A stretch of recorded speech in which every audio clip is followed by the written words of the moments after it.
langsung mengalir maksudnya, nggak Iya. coba langsung. Enggak, Tergantung sutradaranya, tergantung Kan motivasi, Directing. termasuk motivasi. soalnya improve itu pernah disalahkan loh Mbah sama sutradara itu. Ketika aku improve sedikit loh padahal Mbah. Dari ya skrip kalau itu. karena satu huruf pun bisa merubah karakter. Oh, Jangan gitu, salah, iya. Kalau end script kita nggak boleh keluar dari end script kecuali on the spot. On the spot tuh terserah lu. Nah, ya kalau kalau mayoritas Mbah Kung main film karena Mbah Kung sebagai seorang penulis, sebagai seorang pemain teater, jadi dianggap lebih pengalaman, terserah omongan jenengan aja deh gitu. Nah, ini saya kan bisa menyelaraskan apakah ini dialog atau histori, apakah ini horor, apakah ini dramaturgi, kan beda-beda. Nah, ya kan? Harus belajar nih Mbah. Itu penting sekali. Jadi bukan hanya sekedar pinter berteater, interpretasi peran, interpretasi naskah, kemudian juga tahu partnership. Ya dengan siapa kita lawan mainnya? Apakah dengan anak-anak, apakah dengan sesama, apakah dengan yang lebih tua? Ya, karakter. Anak-anak nih. Suara pun sama. Apakah suara kita ini sedang marah, sedang sedih, sedang senang, kan berbeda-beda. Nah, itu penting. Sudah? Siap. Oke.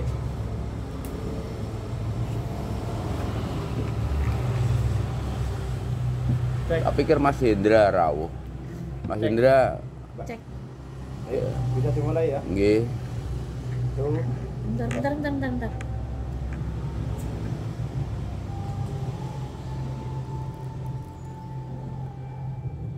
Mas Indra ini ten Denpasar. Oh.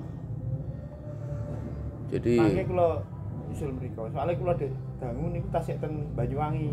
oke. Langsung meluncur mriki. Jadi lurus ya dari Iya. Gilimanuk. Kapal gimana? Nggak ada halangan ombak, aman.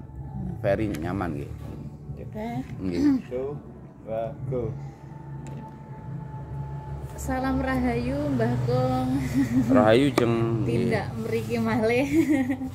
Ini orang baru Mbah Kung kula. Nggih. Orang baru. Nami kula Raya Yovita. Raya Makarim. Nggih, Salam Makarim. Saya punya sahabat Raya Makarim, sang penulis. Sang penulis. Nulis. Raya Makarim. Wartawati. Wartawati. Nggih. Grupnya Mas Gunawan. Kula asli Nganjuk, Mbah. Kula asli Nganjuk. Kebetulan saya juga Pernah ngobrol dong kita. Raya Nganjuk berarti. Raya Yovita. Iya kan? Pernah ngobrol Nggih, berarti pernah kita ngobrol. texting. Nggih. Oh, di YouTube kayaknya. Di YouTube. Iya, kita kayaknya pernah. Nggih, toh, Mbah. Iya, pernah kita. Saya di YouTube konten saya horor, Mbah. Iya. Fokus di horor. Kemarin ada job untuk film horor. Tapi nggih.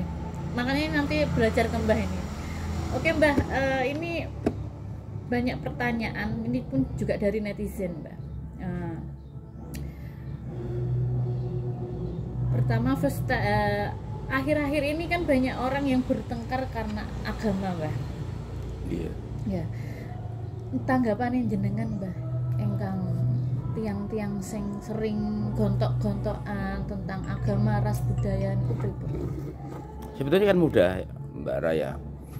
Kalau orang masih mempertentangkan agama, dogmatika, ajaran, artinya kan mereka tidak mencapai spirit directing yang sesungguhnya. Spirit directing di sini kan anugerah Allah, anugerah Tuhan, di mana kita itu mampu menyambung napas kita dengan Sang Pemberi napas. Esensi dari agama, dogmatika, ajaran ini kan menuntun agar manusia itu juga suci dan mulia seperti keadaan beliau kan gitu. Iya kan? Kalau kita masih mempertentangkan ajaran, lucu sekali, belum mencapai apa-apa. Artinya mungkin sedang getol-getolnya menjalankan syariat. Nah, seperti itu. Kalau orang sedang berdebat begitu, kalau Mbah Kung tutup kuping, tutup mata, tinggal pergi. Karena tidak pada esensinya. Karena orang kalau mencapai spirit directing itu pasti teduh. Dia arif bijaksana. Kalau mengkritik pasti ngasih solusi. Ya, kalau mengkritik memang harus kasih solusi. Kalau kita itu hanya mengkritisi saja, kurasa itu belum mencapai apapun itu. dalam keilmuan, dalam akademis. Seorang profesor sekalipun kalau tidak memberikan solusi, kurasa harus dipertanyakan saat presentasinya. Seorang dokter kalau tidak establish dalam berpikir ya. Kenapa? Baterainya langsung habis. Dicolokin. Ya ini. Jadi seorang akademik itu kalau tidak establish dalam bertutur, menuliskan, mengerjakannya, ya harus dipertanyakan tingkatan pencapaiannya. Apalagi di rohani. Orang rohani kalau yang mencapai spirit directing itu teduh banget. Teduh sekali, nggak mungkin kemudian misalnya dikritiki terus marah tuh enggak. Pasti dijelaskan. Oh, ini loh ya le. Misalnya jenengan Islam, aku Kristen, Mas Haji misalnya Katolik atau kepercayaan yang lain. Kalau kita runtut, kalau kita membaca kitab-kitab suci ya, misalnya lahirnya dogmatika dan agama ini, kita kan sama-sama putra-putri Ibrahim. Ya kan? Siti Hagar melahirkan Ismail. Setelah Siti Sarah ini hamil Iska, kan Siti Hagar harus pergi dan keluar dari rumah Ibrahim, ya kan? Maka Ismail kecil ini digendong ibunya pergi keluar dari rumah Ibrahim, maka lahir Iska, ya kan? Makanya Ismail ini ya kakak seayah dengan Iska dan Ismail. Jadi Kanjeng Nabi Ismail menurunkan Islam kan, melahirkan Muhammad, Kanjeng Nabi Muhammad. Kemudian dari keturunan Iska melahirkan Isa, Mesias, Kristus, itu kan pengikut Kristus kan, di orang Kristen ini. Artinya sebetulnya kan kita nusaya, mengapa menjadi ribut? Harusnya kan ke sana kalau kita membaca kitab suci. Karena kita kan harus mencintai semua kitab suci toh. Nah, kalau orang bicara rohani masih berdebat, masih berseteru, iki loh yang paling benar, itu ndak ketemu. Itu baru lahirnya saja, baru kulitnya saja. Esensi spirit directingnya malah hilang. Boleh Mbak Raya analisa itulah secara rohani. Makanya jangan mengikuti ragawi kita. Kalau ngikutin ragawi kita itu ya istilahnya jadi neraka itu tadi. Terlalu memikirkan duniawi gitu ya. Ya di sini akan di luar dari spirit. Kalau kita mengikuti rohani ya kita mendapatkan kemuliaan dan kesucian beliau. Maka tutur kita jadi indah, tulisan kita jadi bagus, karya-karya kita menjadi inovatif, memberikan kebangkitan bagi siapapun yang menikmatinya. Kita ini bicara di audien loh. Yang menikmati ini kan banyak segmen, banyak elemen. Kalau kita mempertontonkan perdebatan yang tidak ada ujungnya dan tidak ada win-win solutionnya, lalu bagaimana bisa disebut sebagai panutan? Kan ke sana mestinya. Mudah sekali lah. Kalau nggak teduh, nggak arif, nggak bijak, nggak kebaulah, saya lupakan. Kayak gitu. Berarti antara rohani dengan duniawi itu harus imbang apa gitu Mbak? Ya sangat imbang. Kalau kita mengikuti yang rohani otomatis yang duniawi ini kan selaras. Ya kan? Makanya ada harus cerdas akal, harus ada cerdas hati, harus cerdas rohani. Ini ada kamera canggih begini, ini cerdas akal. Jadi kecerdasan akal ini untuk menjawab aneka tantangan hidup manusia, ya kan? Kecerdasan hati, kecerdasan perasaan ini adalah untuk menyelesaikan aneka tantangan dengan sesama hidup. Ingat loh Mbak, sesama hidup itu bukan kue karo aku toh. Dengan tumbuhan, dengan binatang, dengan segala yang dikasih kehidupan, ya kan? Nah kalau cerdas rohani di sini, maka kita diharapkan mampu menjaga harmoni dalam hidup. Maka berkali-kali nih Mbak Kong tekankan, pencapaian doa leluhur manusia itu indah sekali. Jagat gede, jagat cilik, nyawi jimring, sari raning sun. semesta raya yang tiada batas, dunia dan segala isinya ini menyatu dalam diri kita pribadi. Nyawiji. Yumi menyatu manunggal nyawiji. Ya kowe ya aku ya kowe. Sing Mbak Raya rasakan ya pasti tak rasake juga. Nggih. Jenengan luka pasti, kalau aku pernah luka pasti merasakan rasa luka itu. Nah, kalau jenengan tidak pernah luka, jenengan nggak bisa merasakan sakit orang lain. Gitu. Ketika jenengan sehat terus, bagaimana jenengan merasakan lemahnya ini hidup kita kan kesana sebetulnya. Jadi hasilnya kalau orang mencapai spirit directing yang indah, pencapaian rohani yang sesungguhnya, ya teduh, pasti dia tidak ngamuan, tidak gampang tersinggung, nggak cemburuan, nggak mendiskreditkan, tidak provokasi, tapi teduh. Kalau Mbak Raya tak paksa nesu, iya kan? Mbak Raya tak paksa nesu, tapi kan beda. Mbak Raya ngunjuk kopi ben seger, nih kopi buatan Bakung sendiri kan, bukan buatan orang lain, ya kan? Nggak mungkin diracunin, ya kan? Ya, tapi membuat kita seger kan gitu. Jadi kesana sebetulnya. Jadi jangan terpancing, ini tak tekankan lagi, jangan terpancing dengan perdebatan, jangan terpancing dan terprovokasi dengan hal yang negatif. Intinya ke sana. Tapi itu Mbah Kong, zaman sekarang tuh nggak tua, nggak kecil, nggak anak muda, itu semuanya gampang terpancing emosi. Saya pun juga merasakan. Apa ya Mbah Kong, tips atau biar kita tuh nggak gampang emosi, gontok-gontokan, terpancing tergampang tersinggung, terpancing emosi, itu gimana? Mengolah rasanya gimana? Ya, aku kan selalu ngasih PR terhadap orang yang bertanya seperti ini. Ini Mbak Kong sering suka ngasih kiasan, personifikasi dan anduporo. Karena itu susastrane ngawur. Jenengan kalau sinau pada matahari, saat matahari fajar, jenengan perhatikan, ya kan, dia mengeluarkan sinar dengan lembut dan indah. Cakrawala pasti mempesona. Tatkala senja pun sama, kita hampir tidak bisa membedakan sinar fajar dan sinar senja. Ketika matahari terbenam tuh, cakrawalanya indah banget. Kalau Mbak Raya nggak punya rekamannya, HP ku kebak rekaman itu, baik saat fajar maupun saat terbenam. Nah, kalau malam, jangan pernah engkau tidak melihat bintang di atas kepala kita.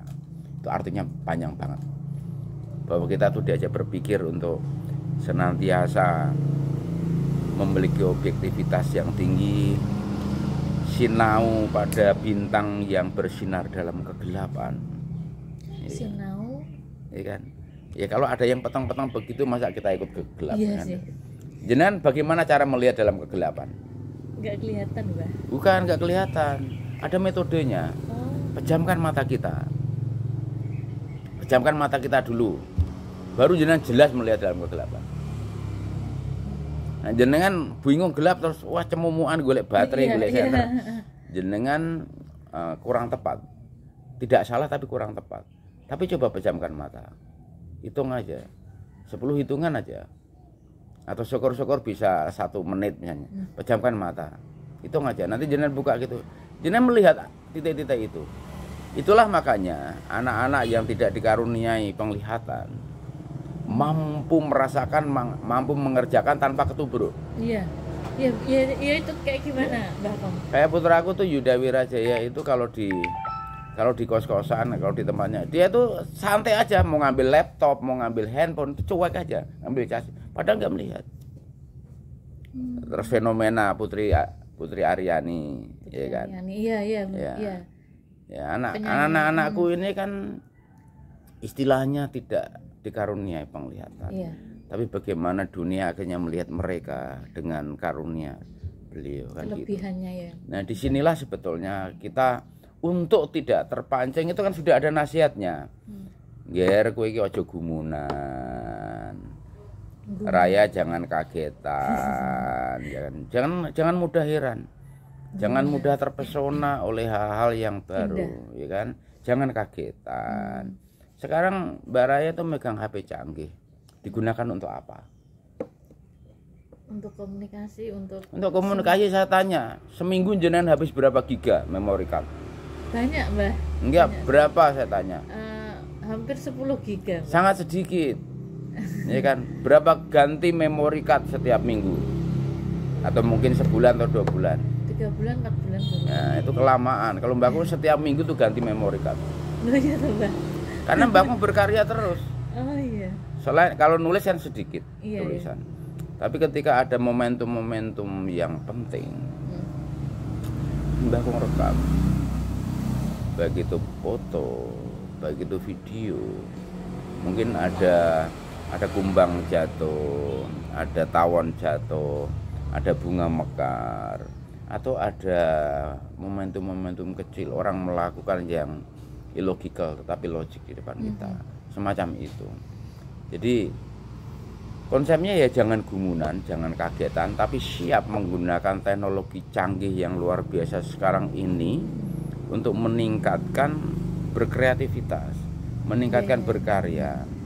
Manfaatkan alat komunikasi massa ini ya untuk yang positif dan produktif, ya kan?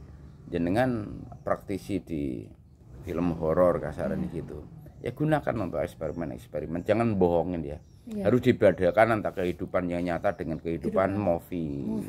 Iya. Kadang sekarang ini kan dicampur aduk. Ya, orang Banyak pamer ini dan itu tanpa memperhitungkan etika dan attitude. Tata krama sopan santun nggak ada, pada kasar-kasar, bahkan jual yang jelek-jelek gitu kan.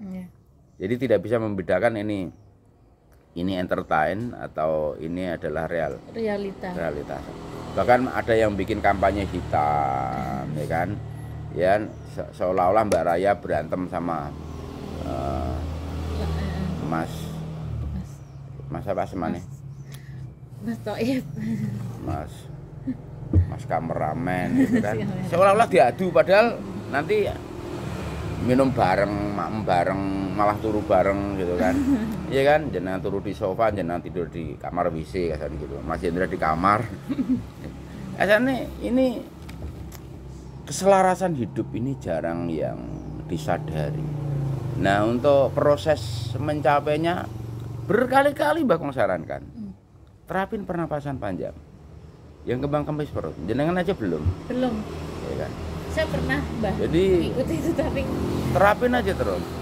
Karena saat kita melakukan pernapasan panjang, itu kita itu selain ragawi kita sehat, ada konektivitas napas kita dengan sang pemberi napas. Banyak manfaatnya ya, Mbak. Iya, manfaatnya banyak sekali. Sehingga kita itu mampu mengendalikan ragawi kita ini dengan rohani kita. Kan awal dengan Mas Hendra saya aturakan, kalau kita mengikuti rohani kita pasti dikasih kemuliaan.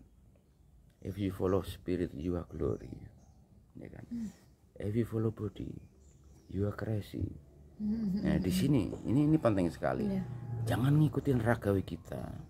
Kalau kita ingin mengikuti rohani kita, opo wae cuma pak, semua disediakan.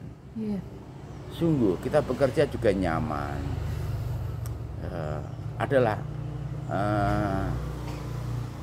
3 bulan terakhir ini yang illogical banyak hadir di kehidupan kami, terutama bagi yang sedang belajar. Ya kan, kalau Mbak Kong kan dari kecil menikmati anugerah itu. Jadi belajar bersyukur terus. Apapun yang dihadapin jangan kita mengeluh, jangan kita mengadu, tapi belajar bersyukur terus. Nih Mbak, sinau sama pohon-pohon Mbak. Kenapa pohon-pohon dimuliakan dan disucikan dan dihormati, bahkan ada yang disabut? Karena daun-daunnya ini memberikan oksigen terus pada kita. Kesadaran tinggi sekali loh. Makanya kalau ada pemahaman-pemahaman bahwa kita ini dibimbing, diarahkan pada yang lebih modern, sebetulnya itu kebalik. Pencapaian leluhur kita ini jauh lebih high spirit, spirit directing. Lihat aja ornamen-ornamen di candi-candi ditulis itu, lukisan-lukisan relief-reliefnya itu menggambarkan kehidupan yang illogical tapi logik. Itu nyata ya Mbah? Ya situsnya ada, kemudian benda-benda arkeologinya juga ada. Sebulan terakhir Mbak aku ngumpulin fosil Di mana Mbah? di pantai. Di pantai? Jadi Mbak aku habis maturan gitu Iya. dapat gigi hiu, ya kan, Gigi hiu. gigi paus, ya kan. Fosil loh ini ya. Tapi masih berupa gigi gitu yang udah membatu. Kemudian kerang-kerang yang membatu. Ini Mbak Kung coba rawat karena one day akan bermanfaat buat yang mau. Tetapi kalau Mbak Kung ya digunakan untuk handicraft. Saya Iya. pakai tusuk konde, pakai leontin, tak kasihkan orang-orang. Model gitu dah untuk cendera mata lah pasaran itu. Jadi kita mesti paham itu, jangan gampang kita itu terpengaruh. Yaitu tadi memahami diri pribadi itu prosesnya ke sana. Ojo gumunan, ojo kagetan, ya kan? Kemudian menerapkan pernapasan panjang agar teduh. Manfaatkan teknologi ini untuk berkreasi dan berkarya, ya kan? Jadi ada step-stepnya. Bimbingannya kan sudah ada di Sulas Tembang itu tadi. Dari lahir sampai mati kita ada didikannya. Dari lahir sampai Ya, Sulas Tembang itu tadi, Iya. dari mijil sampai pucung. Kalau masalah esensi of life-nya dari mijil sampai pucung. Kalau dari yang lain Mbak Kung tidak perlu menjelaskan toh. Sudah ada yang menguraikan dari Mas Kumambang dan sebagainya. Orang itu diawali dari kandungan ibunya dan sebagainya. Kalau yang Mbak Kung sampaikan adalah esensi of life. Jadi untuk kehidupan ini orang agar sadar saat dia mulai dilahirkan dari mana lalu jadi anak muda dan sebagainya. Kesadaran itu sehingga tetap memiliki sulas, tetap memiliki kasih sejati dalam hidup. Siapapun Mbak Raya, kalau tidak memiliki welas asih, tinggalkan saja. Mau bertitel apapun, mau keturunannya siapapun, mau ngaku-ngaku bergen robot kayak kasarannya, jangan dipegang. Nah ini banyak terjadi pemanfaatan untuk topeng-topeng ya. Kan awal ya Mas ya kita ya kita omongan kan. Jadi di zaman corona ini topeng-topeng gentayangan. Betul Mbah. Serius. Saya juga merasakan seperti itu Mbah. Jadi zaman edan beralih ke zaman masker. Itu sama. Jadi wong zaman edan aja kan diplesetkan. Kalau enggak edan ora kumanan. Tapi kan ada lanjutannya.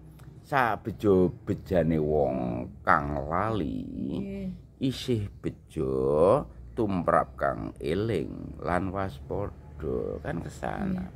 Kalau kita tuh eling lan waspada kan nggak mungkin kita gampang terprovokasi oleh statement yang tidak membangun. Ini kesana sebetulnya. Kalau Mbak Kung nggak mau lagi, makanya nggak mau nonton TV kan. Aku nggak mau nonton TV dari tahun 97 ketika ada kampanye hitam, ada kampanye konflik kayak gitu ya. Kan mapping ini dibuat Mbak Raya dibuat berselisih sama aku padahal kita harmonis. Kopi minum bareng. Banyak banget Mbak sekarang yang. Iya sambil ngopi deh ini, tas. Mas sambil ngopi Mas. Oh ya. Ini ramuan Mbak Kung ya. Haus. Mas sambil ngopi. Santai aja Mbak. Terus. Mbah ciri-ciri orang yang sudah menyatu nyawiji manunggal sama Gusti Allah itu apa? Tadi kan Mbak Kung singgung. Iya. Beberapa kali Mbak Kung singgung juga dengan Mas Indra dan Mas Haji, Mas Toib juga. Orangnya teduh. Dia sudah mampu memberikan aneka jalan keluar dengan bijak. Bijaksana itu kan menyelesaikan masalah tanpa menimbulkan problem baru. Itu bijaksana. Itu loh yang dipakai moto sama Pegadaian.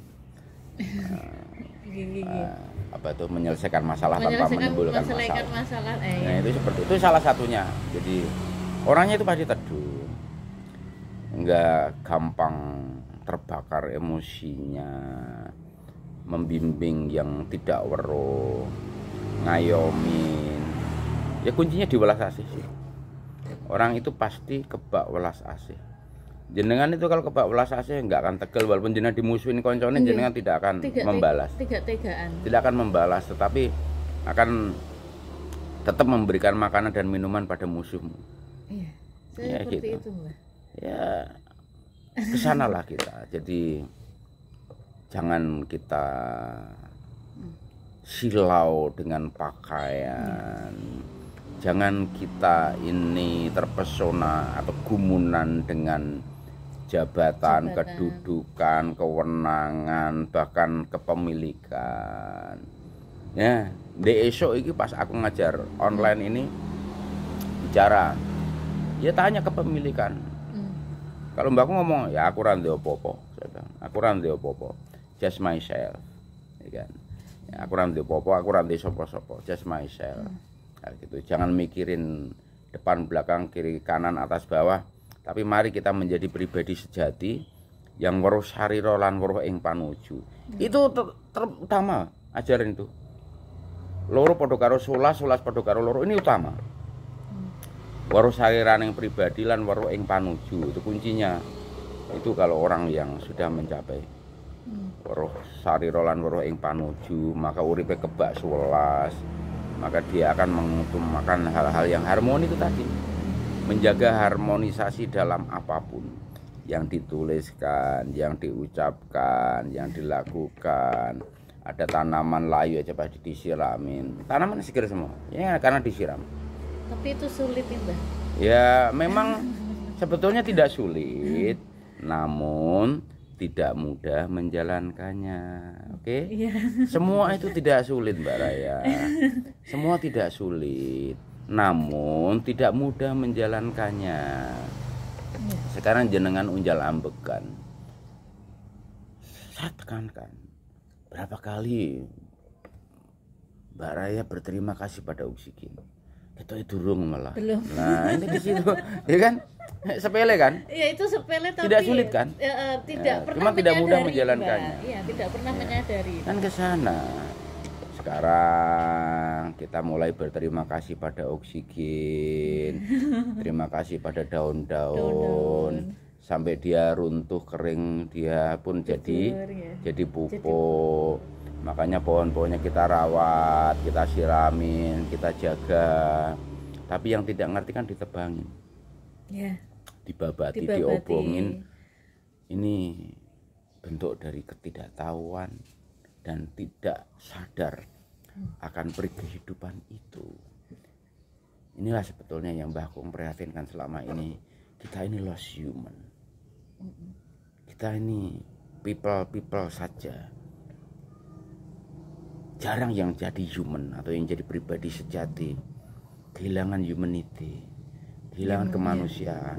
Padahal kita punya sila kemanusiaan yang adil dan beradab. Ya kan? Nah, ini bayangkan, kita memiliki sila ketuhanan yang Maha Esa. Kita punya kemanusiaan yang adil dan beradab. Kita punya persatuan Indonesia. Kita punya kerakyatan yang dipimpin oleh hikmah, oleh kebijaksanaan dalam permusyawaratan perwakilan. Bayangkan, itu indah sekali. Punya peri keadilan.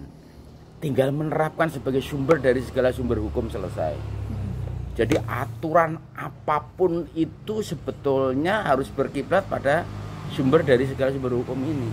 Makanya kalau orang yang bijaksana pasti itu cukup menyediakan pulau 01, pulau 02, pulau 03, pulau 04, pulau 05. Yang menyalahi sila 1 taruh di pulau 01. Yang menyalahi sila 2 taruh di pulau 02. Yang menyalahi sila 3 taruh ke pulau 03. Yang menyalahi sila keempat taruh di pulau 04. Yang menyalahi sila kelima taruh di pulau 05. Kalau keluar itu tembak. Nanti army ini bekerja keras, sehingga tidak ada lagi polisi dan TNI yang berpihak pada kejahatan, ya kan? Tidak lagi mengedarkan narkoba, tidak lagi memakai, tidak lagi membandarin, tidak lagi backing. Karena yang Mbah Kung kenal secara pribadi kan begitu. Nah kalau sekarang disuruh nunjukin hidungnya, tak tunjukin. Masih ada, Mbah? Loh, masih banyak. Masih banyak ya, Mbah? Baik yang make atau yang ngedar atau yang bandarin atau yang backing. Banyak. Itu sekarang dijadikan bisnis ya, Mbah? Atau Bukan apa? bisnis, mungkin apa ya, income yang mudah ya. Income yang mudah. Pendapatan yang lebih cepat, Iya, cepat sekali. Kalau satu paket aja 400.000. Iya. Iya kan? Iya. Nggak ngapa-ngapain. Nggak ngapain. Ya, bayangan.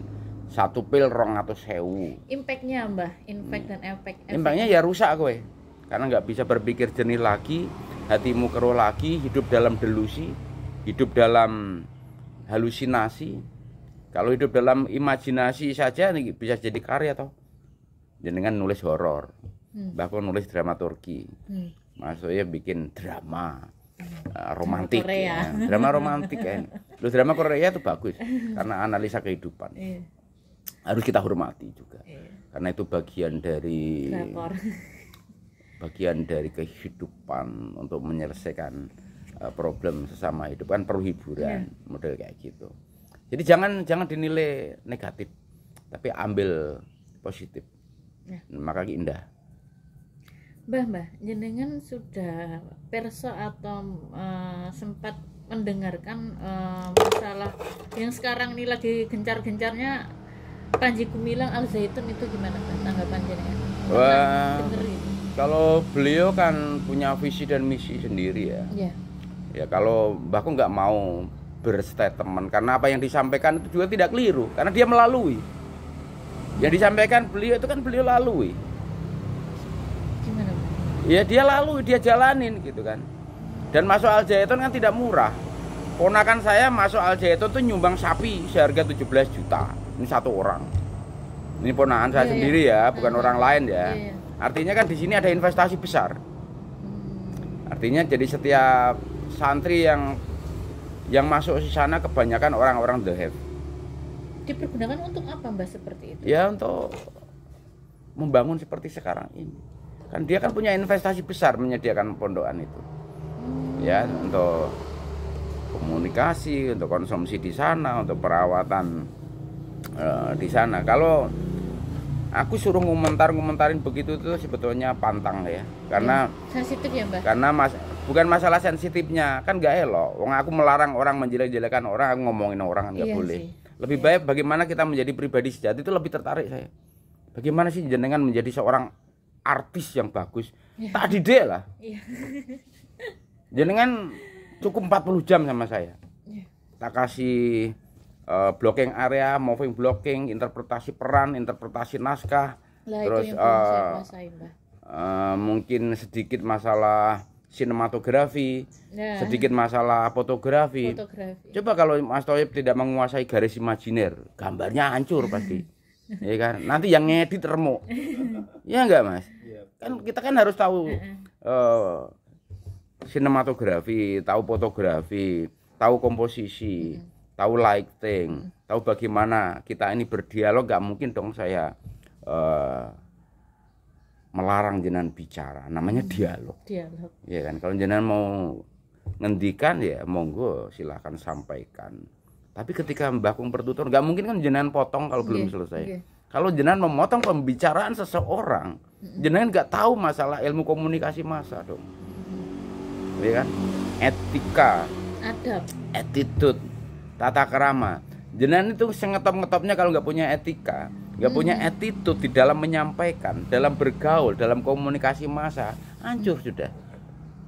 Aku melihat orang-orang yang ngetop ini kebanyakan mengabaikan attitude. Ya, betul. Tata keramanya hilang. Orang-orang entertain sekarang. Nah, ini jadi aku nggak bisa menyebut mereka sebagai artis lagi karena artis itu paham dia sebagai entertainer ini membangkitkan semangat, berbagi karya, berbagi inovasi, dan dia memainkan karakter sesuai dengan visi dan misi. Kebanyakan harus jadi panutan apa gimana, Mbak? Iya. Iya, mesti harus jadi panutan karena jenengan misalnya jadi dukun perempuan, ya kan, di jejak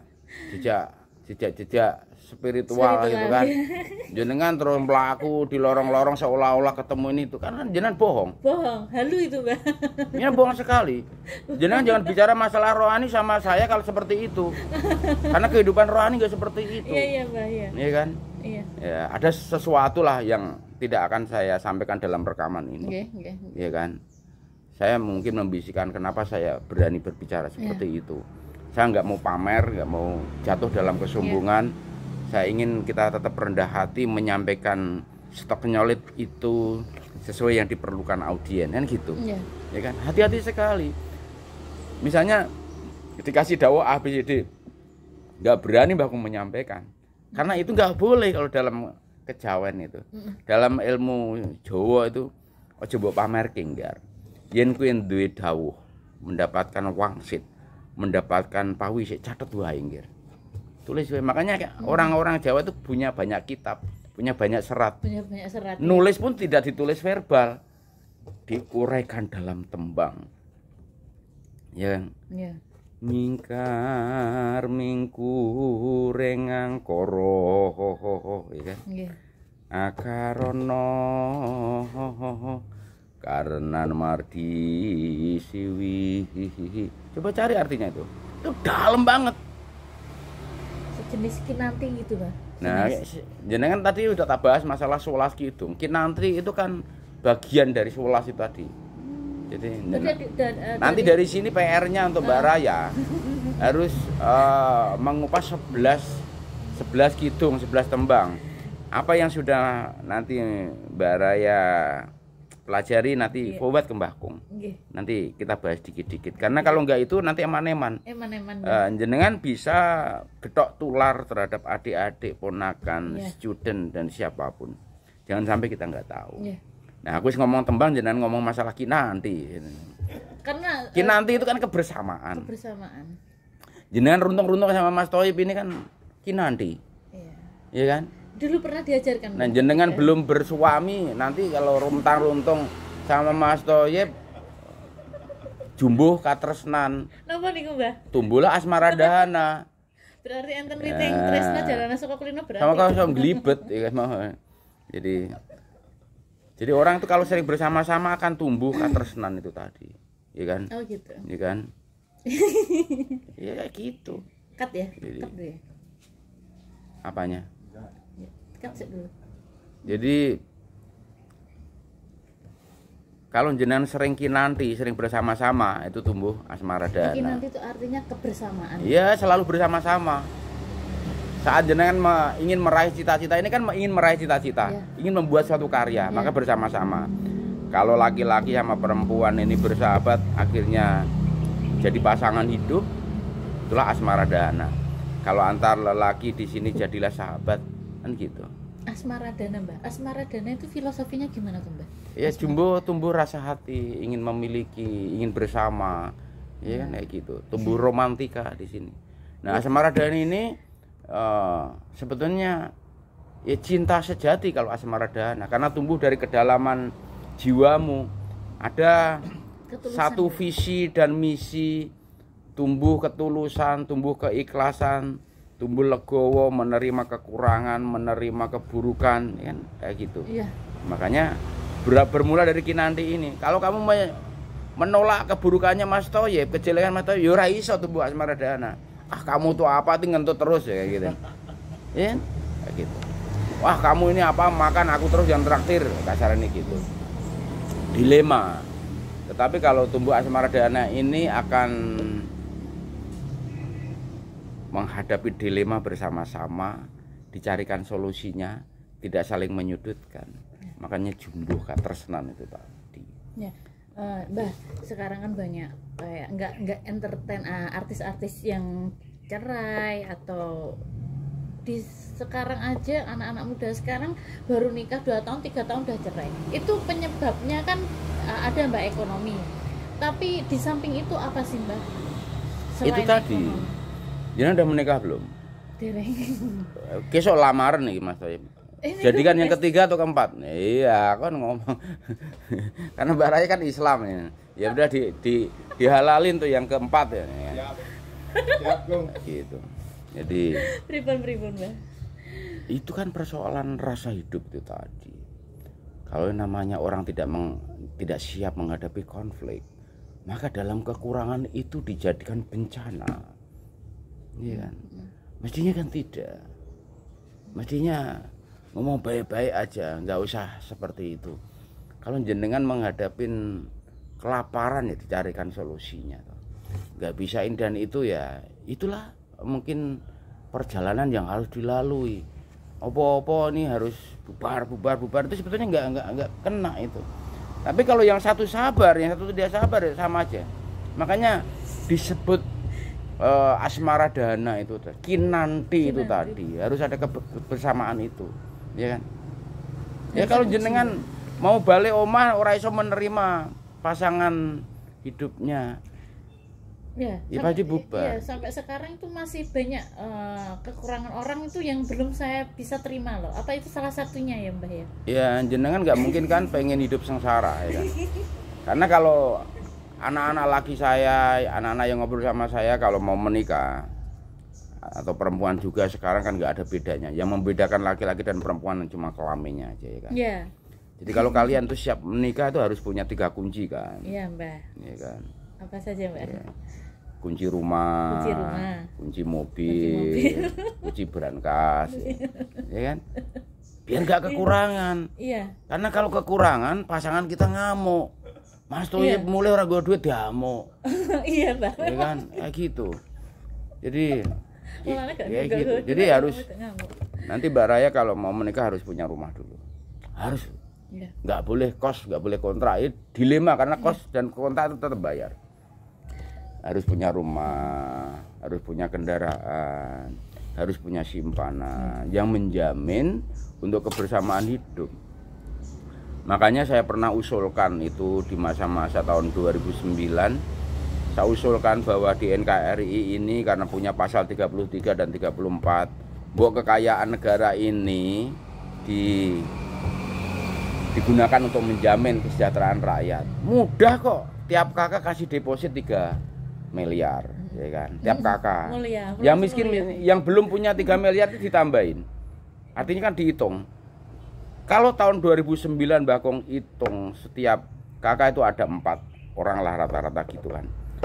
Dan penduduk kita hitunglah 300 juta. Dibagi 4 berarti kan 75 juta kakak.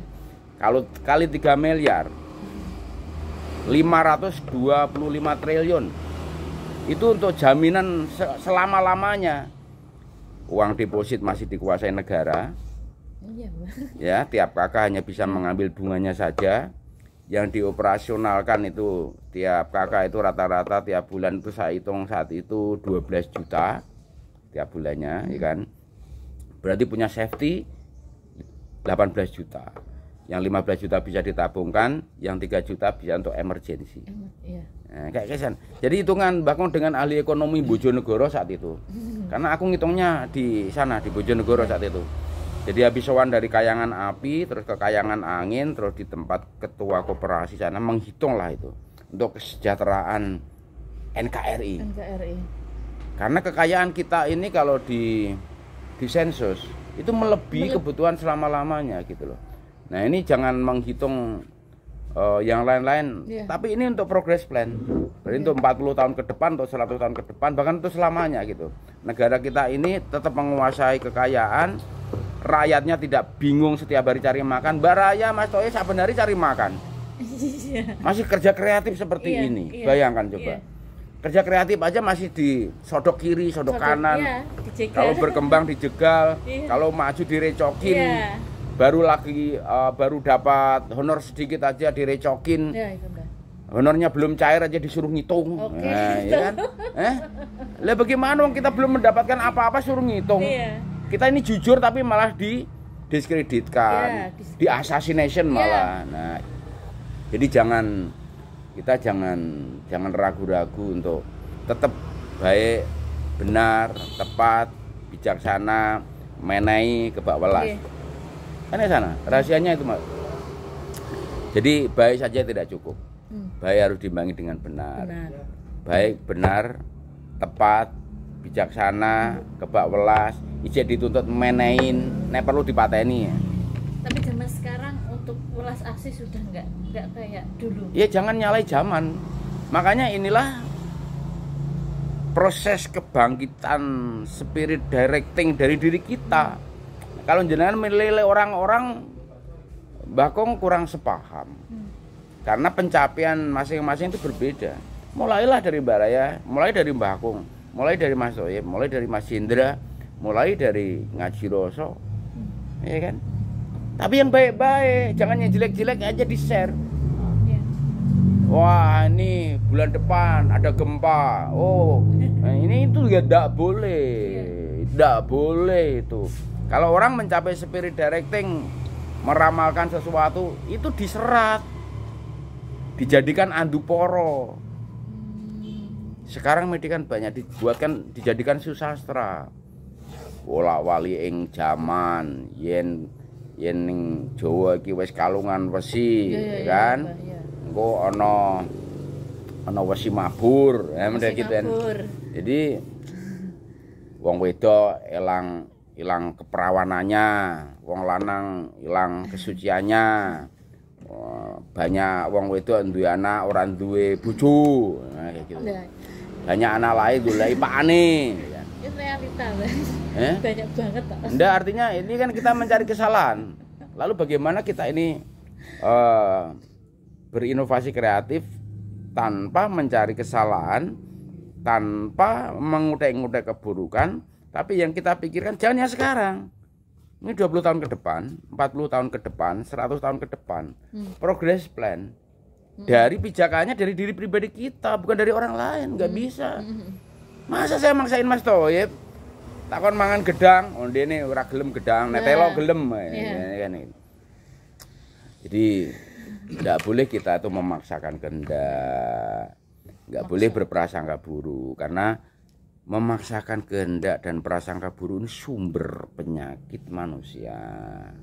Berulang-ulang Mbah Kong ingatkan, penyakitnya manusia nek memelihara sumber penyakit itu nanti Mbak Raya sering lupa, Mas Thoyib sering iri, ya kan? Aku nanti sering salah, aku nanti sering murka, kayak gitu. Lali luput iri lan murka. Wis tak gawe lagu kok. Jaman edan kabeh padha lali luput iri lan murka. Tak gawe lagu. Ada beat rock, ada blues, ada keroncong, ada dangdut. Nah, walaupun belum tak hakikan karena waktu ngurus itu banyak dilema itu ngalor ngidul. Kantornya pindah, formulnya habis, model gitu dah. Berarti kegiatannya Mbah Kong tiap harinya ini kayak gini ya. Jadi Mbah Kong sharing. Jadi serve people yang memerlukan, mungkin yang sedang riset, sedang nulis, sedang belajar apa, selama Mbah Kong yang bisa Mbah Kong kasih. Ya ada yang logik, ada yang ilogik. Yang apa Mbah? Yang ya ada yang logis, ada yang tidak logis. Banyak lah. Ya orang sakit, orang bingung, orang depresi, kan nggak logis. Iya, nggak logis. Ya, gitu. Udah pensiun aja depresi, gitu kan. Padahal udah punya deposit, punya tabungan. Ya. Mbah, orang depresi itu sebenarnya penyebabnya itu apa sih Mbah? Overthinking. Mikir yang berlebihan. Overthinking. Jadi yang nggak perlu dipikirkan. Kayak jenengan mikirin bocah-bocah pirang-pirang kan ora perlu. Iya. Mendingan jenengan potensial jenengan sebagai seorang penulis, mendingan ngobrol sama Mbah Kong. Mbah, konsep tulisan yang bagus bagaimana? Kan gitu mestinya. Jenengan script writing ini kan mesti mikirkan premis-premisnya, ya kan? Setelah mikirin premis-premisnya, kita juga harus punya outline, harus punya treatment, harus punya sinopsis, lalu punya penokohan, punya deskripsi lokasi dan sebagainya. Ilmu komunikasi masanya diterapkan. Nah, ini kita harus belajar storiografi namanya. Iya, jadi kita harus belajar storiografi. Kalau kita mau menulis sejarah, kita harus paham ilmu metodologi historiografi. Jadi ngomong sejarah itu nggak seperti tanya itu, wah bagaimana ini candi? Oh tidak gampang kita ngomongin candi.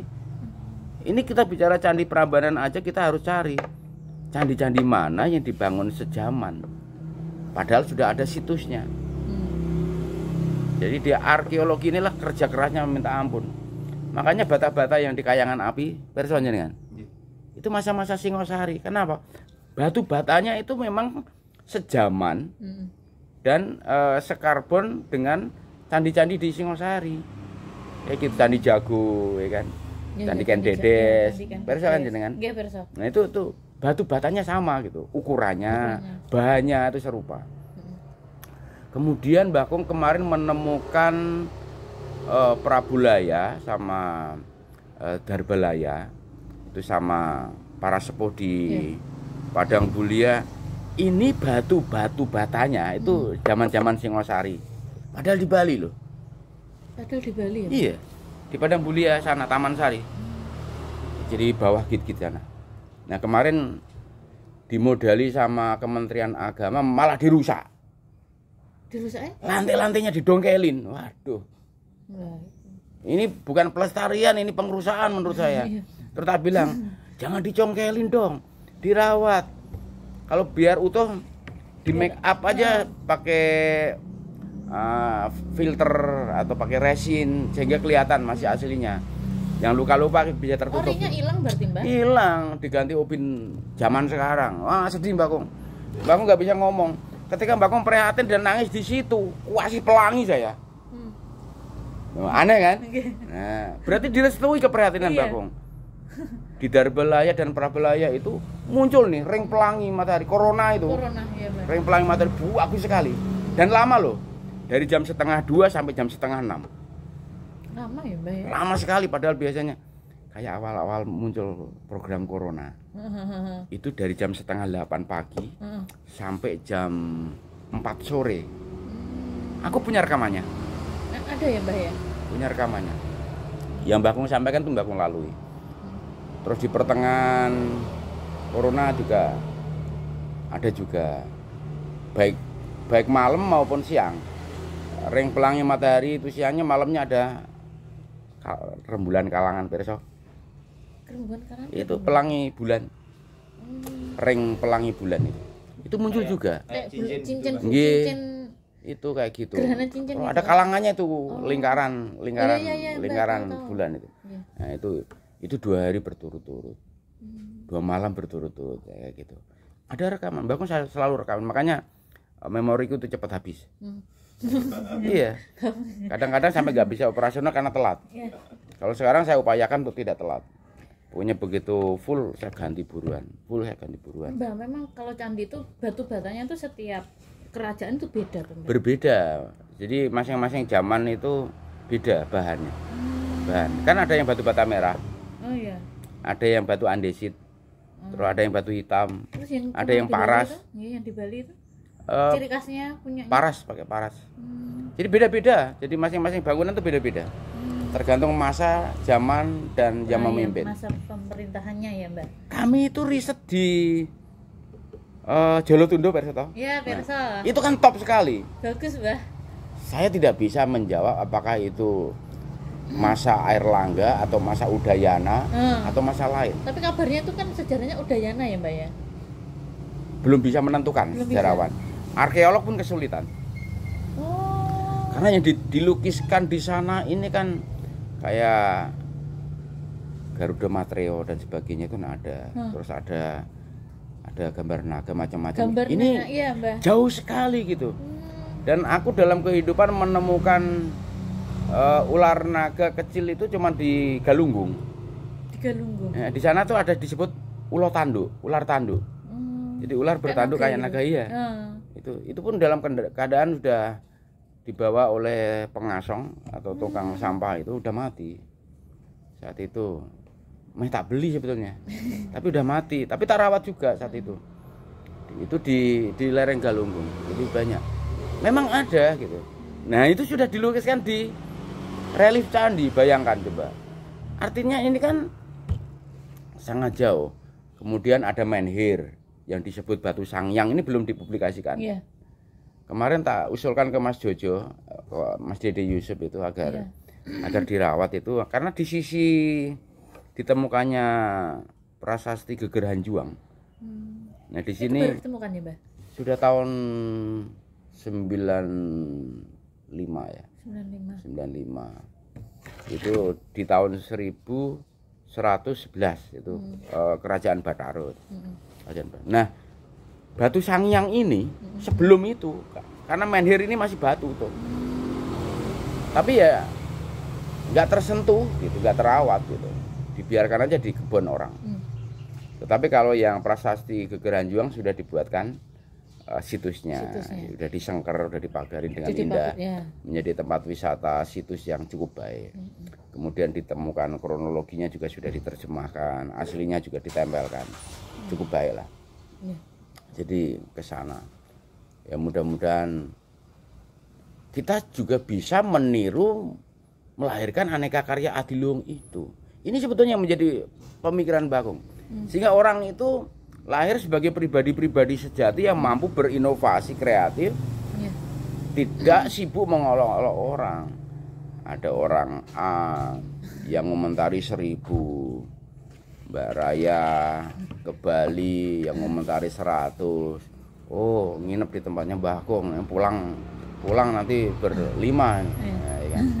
Perginya berdua, pulangnya berlima. Oh, gue konco Bali mulai. Kasaran gitu. Jadi kita janganlah akhirnya menyampaikan hal yang negatif. Jadi apalagi kita bicara masalah spirit directing itu tadi. Ini pasti akan melahirkan banyak hal yang luar biasa di dalam hidup dan kehidupan. Ya kan? Makanya kalau yang saya sarankan terhadap teman-teman semua, awalilah pernapasan panjang ini terus diterapkan agar konektivitas ini dengan sang pemberi napas ini terus nyambung, sehingga kita dikasih kearifan, kasih kebijakan, kasih welas asih. Nah, di sini kan ada putih dan kuning itu, agar kita disucikan dan dimuliakan seperti kesucian dan kemuliaan beliau, kan gitu. Kan beliau kan tidak menuntut apa-apa. Kalau kita itu bikin sajian, kita nyuguh, kita maturan, kita mempersembahkan sesuatu, kan sebetulnya rasa ucapan terima kasih ya. Iya. Kayak Mbak Raya tak buatin kopi lah, aku Mbak Kung ini buatin kopi aja gitu kan. Kan saya hormatin nih, saudara saya datang jauh-jauh loh. Ya. Dari malam dari Banyuwangi sampai sini, masa lambarki kasih gitu. Lapar enggak? Udah makan belum tadi? Dereng. Nah, mau enak sarapan? Kalau sarapan tak gawe ki. Kliken tak leren sih. Ngelak deh, tunjuk sih. Kula sering teng Jolo Tunda, Mbah. Favorit tuh. Aku tahun 87 lah studi di sana. Enggak terjawab sampai sekarang lah. Berarti artikel-artikel yang di Google yang katanya Prabu Airlangga anak Udayana, Prabu Airlangga itu berarti belum anaknya Udayana. Enggak, anaknya Udayana berarti belum fake ya? Belum fake. Karena terlalu istimewa itu. Itu kan bahan untuk penyucian diri kita. Sementara kita kan mau melakukan tindakan rohani. Nah, aku ning kono karo kowe diem aja, kungkum paling. Kungkum. Enggak akan ngomong pasti. Nggih. Ya kan, pasti diem aja. Misalnya kue ning sampingku jarak 1 meter, pasti diem saja. Iya. Paling gak jadi lihat lagi, pasti gitu kan. Akhirnya kan diem aja. Karena kita menghitung percikan air, kita menghitung hempasan udara, kita menghitung serpian angin. Kemudian kalau ada godong leang jatuh, kita pasti simpan kan gitu. Seperti itu. Jadi banyak hal yang illogical terjadi di sana. Lalu bagaimana kita mau menentukan ini karya beliau-beliau? Enggak. Karena ada sesuatu menurut Bagong. Bagong sana terdiam itu kayaknya bukan hanya tempat itu. Kalau ada Patirtan, ini pasti juga ada pesanggeran yang lain. Pesanggeran yang lain. Ya, kan itu di situ. Pasti ada taman bunga juga. Pasti ada kolam wina gitu. Ada kolam ikan, pasti itu ada. Kolam ikannya saat ini ikannya mboten enten lho, Mbah. Waduh. Sudah enggak ada, kemarin terakhir mati. Suruhan pada mati. Mboten enten diangkut kadose. Terus sekarang niku lare alit-alit damel gopak banyu ten jero kolam nggih kula sebagai Golek iwak. enggak, mboten dolenan ten kolam niku sing ten pancurane niku kan miris. Ini kan tempat suci, tapi dijadikan kayak Mainan. anak-anak kan Sembarangan. nggih. Tapi kalau ada yang mengarahkan sebetulnya bagus. Iya kan? Nggih. Kalau jenengan pas weruh begitu tak pikir jenengan bisa mengarahkan adik-adikku tersayang, ini tempat suci. Yuk kita sembahyang ini, di sini kita basuh wajah. Waktu kita ini berendam, mata kita buka. Terus kita mandi keramas jamasan sambil berdoa. Mohon pengampunan, mohon penyucian agar kita dikasih ide-ide kreatif yang baru agar menjadi anak-anak masa depan penerus negeri ini yang punya seni budaya adiluhung. Kan jenengan jadi bisa menjadi lidah. Kasarannya gitu. Kalau Mbak Kong dimanapun begitu, makanya Mbak Kong tuh akrab dengan bayi-bayi itu. Alit-alit. Nah, Mbak Kong punya tamu dari Rusia saat itu. Neneknya, omnya, ibunya. Anak kecil ini baru umur si Tasya ini baru umur 1 bulan. Begitu ketemu aku tuh lengket loh. Maksudnya Mulai ora gelem. padahal setahun masih cilik ya. Iya, ngeliatin terus. Sampai tak anterin ke mobil, tak kasih mamanya nggak mau. Biasanya ngeteni pun takut nih bahas ini ya. Iya, tak kasih neneknya nggak mau juga. Biasanya mau Ketika mau tak lepas itu ketika tak cium kakinya. Telapak kakinya gitu. aku cium. Kamu pulang sayang ya. Mama sama nenek sama omu mau pulang. Saat itu mereka mau ke bandara. Nah, gitu, mau ke bandara. Habis mriki. Iya. Mbak Kong habis blessing neneknya awalnya nggak mau. Tapi ketika tahu anaknya nyaman, dia ikut juga. Terus omnya jadi akhirnya jadi keluarga baru lah. Ada anak kecil, ada nenek-nenek, ada omnya, ada mamanya. Seru. Di situ lah kalau kita bicara masalah rohani itu tidak dipandang usia.